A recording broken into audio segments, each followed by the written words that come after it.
Carl Jung's near-death experience, the view from space. Imagine a view of Earth that no human eye had yet witnessed. Not from a rocket, not from a satellite, but from a vantage point 1,000 miles above the planet. You see the globe, a magnificent sphere bathed in a glorious, silvery blue light. Below you, the continents are spread out like a map. The reddish-yellow expanse of the Arabian desert, the deep blue of the Indian Ocean, and the snow-capped peaks of the Himalayas, all visible in a single, breathtaking glance. This was the vision of a man lying in a Swiss hospital bed in 1944, a man who had just suffered a heart attack and was, by all medical accounts, hanging on the very edge of death. That man was Carl Gustav Jung, the pioneering psychiatrist who had spent his life mapping the inner cosmos of the human soul. But now, he was mapping the outer cosmos, and what he found there would redefine his understanding of life, death, and the nature of reality itself. The year was 1944. Europe was consumed by the final, brutal years of the Second World War, and Jung, then 68, was facing his own private war. It began with a broken foot, a simple misstep that confined him to a hospital bed. But the physical trauma was quickly compounded by a severe heart attack. For weeks, Jung's life was measured in the rhythmic hiss of an oxygen mask and the desperate injections of camphor. He was in a state of semi-consciousness, a liminal space where the boundaries between delirium and vision dissolved. His nurse, a woman who had seen many pass, later remarked that he seemed to be surrounded by a bright glow, a phenomenon she associated with the dying. Jung himself felt he had reached the outermost limit. He was no longer just a man. He was a consciousness ascending. The ascent, 1,000 miles, up Jung's account of his near-death experience, detailed in his memoir, Memories, Dreams, Reflections, is remarkable for its precision and its profound lack of sentimentality. It reads less like a spiritual revelation and more like a piece of high-end factual reporting.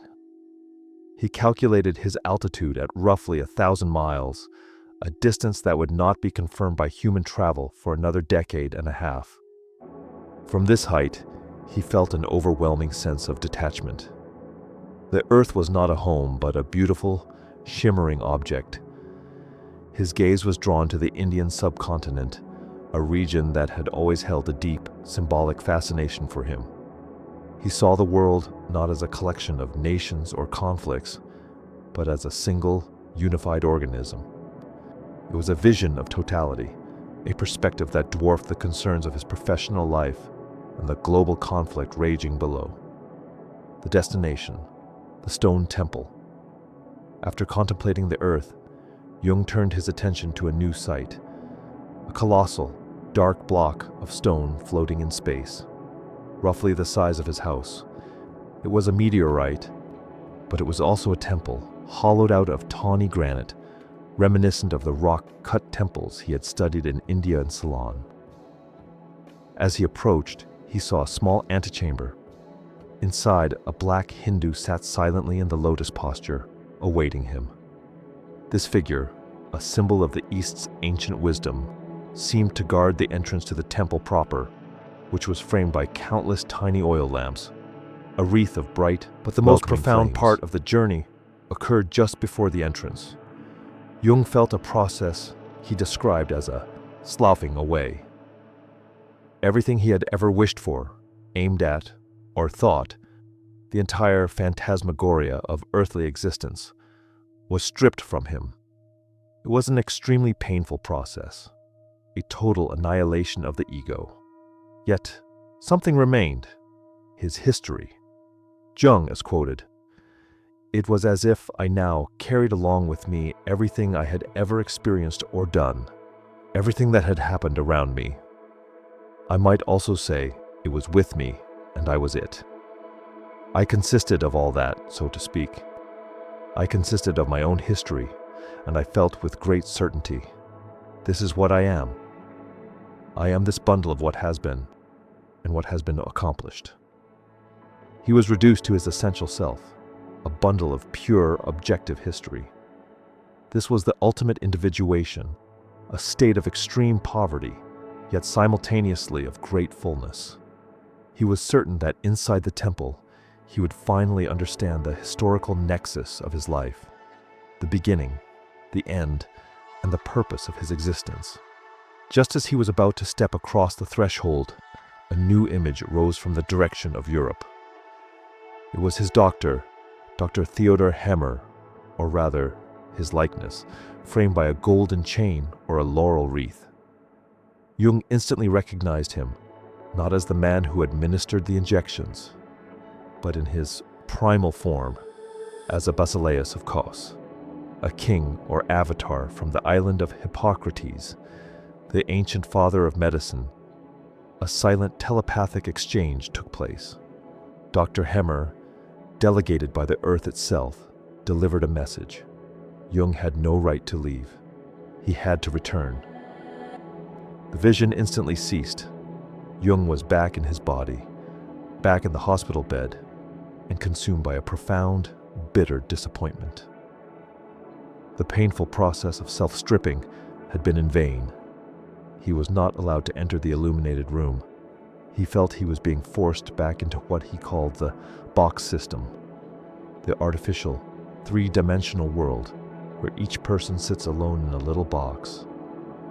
Life and the world now struck him as a prison. It took him 3 long weeks to reconcile himself to the idea of living again. The irony of the experience is as sharp as any Greek tragedy. Dr. Hemmerly, the man who had appeared as the divine messenger of life, fell ill shortly after Jung's recovery.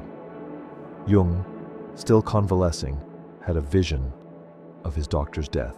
A few days later, Dr. Hemmerly died. Jung felt that the doctor had been given the choice to live or die, and had taken Jung's place, a profound synchronicity that cemented the reality of the vision for him. Jung's near-death experience was not a footnote, it was a cornerstone. It provided empirical confirmation for his life's work. The bundle of history he became was the ultimate expression of the collective unconscious, the repository of all human experience. The vision of the temple and the Hindu confirmed his belief in the unity of all spiritual traditions. He returned to the world with a renewed, almost frantic energy, convinced of the reality of the soul and the objective existence of the psyche beyond the body. The experience fueled his most complex and profound later works. Carl Jung's journey to the edge of death did not end his inquiry into the human condition. It simply moved the goalposts. He proved, to himself at least, that the psyche is not merely a product of the brain, but a vast, timeless entity that can, and does, look back at the earth from 1,000 miles away. And for a man who had dedicated his life to exploring the unknown depths of the mind, this was the ultimate, undeniable truth. I hope you enjoyed this brief talk. Please like and subscribe. If people are interested, I can provide other videos on this subject.